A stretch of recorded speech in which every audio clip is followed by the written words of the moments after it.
شروع اللہ کا نام لے کر جو بڑا مہربان نہایت رحم والا ہے۔ تو ان کی قوم میں جو لوگ سردار تھے جو تکبر کرتے تھے وہ کہنے لگے کہ شعیب یا تو ہم تم کو اور جو لوگ تمہارے ساتھ ایمان لائے ہیں ان کو اپنے شہر سے نکال دیں گے یا تم ہمارے مذہب میں واپس آ جاؤ۔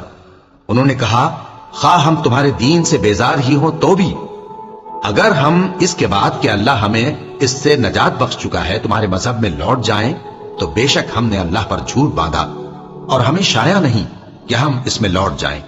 ہاں اللہ جو ہمارا پروردگار ہے وہ چاہے تو ہم مجبور ہیں۔ ہمارے پروردگار کا علم ہر چیز کا احاطہ کیے ہوئے ہے۔ ہمارا اللہ ہی پر بھروسہ ہے۔ اے پروردگار ہم میں اور ہماری قوم میں انصاف کے ساتھ فیصلہ کر دے اور تو سب سے بہتر فیصلہ کرنے والا ہے۔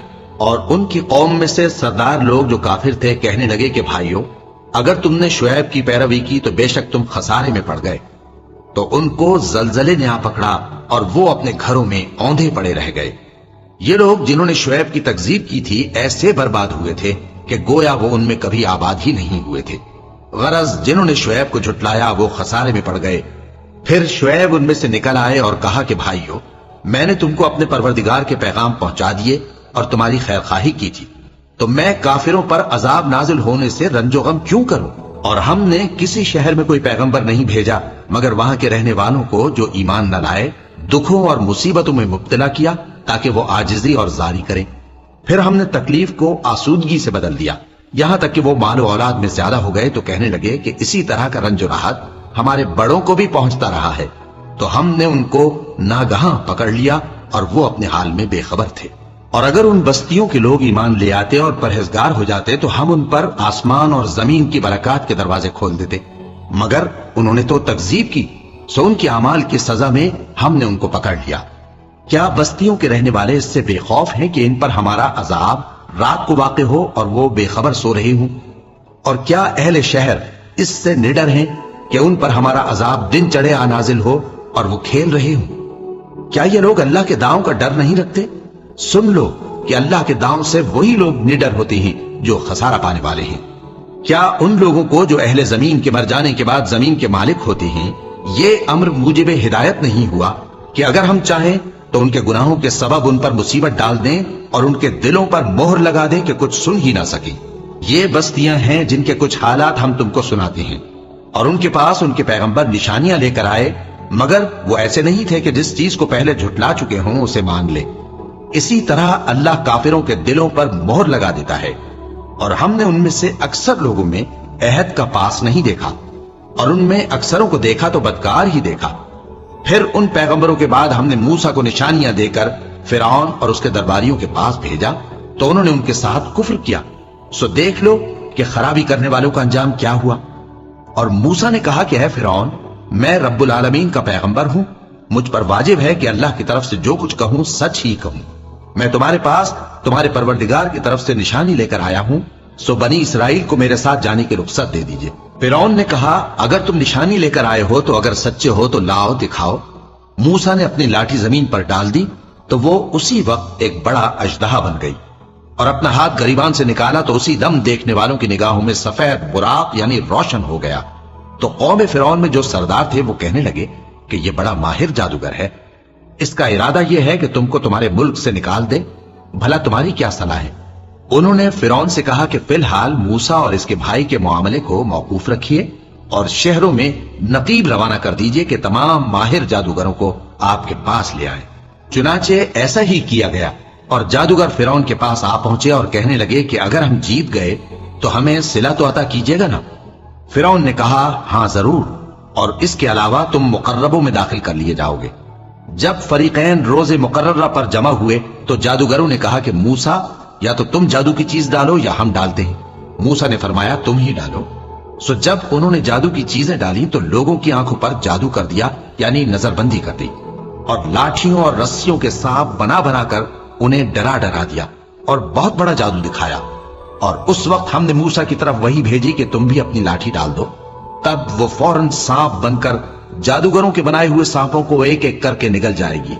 آخر حق ثابت ہو گیا اور جو کچھ وہ لوگ کرتے تھے باطل ہو گیا۔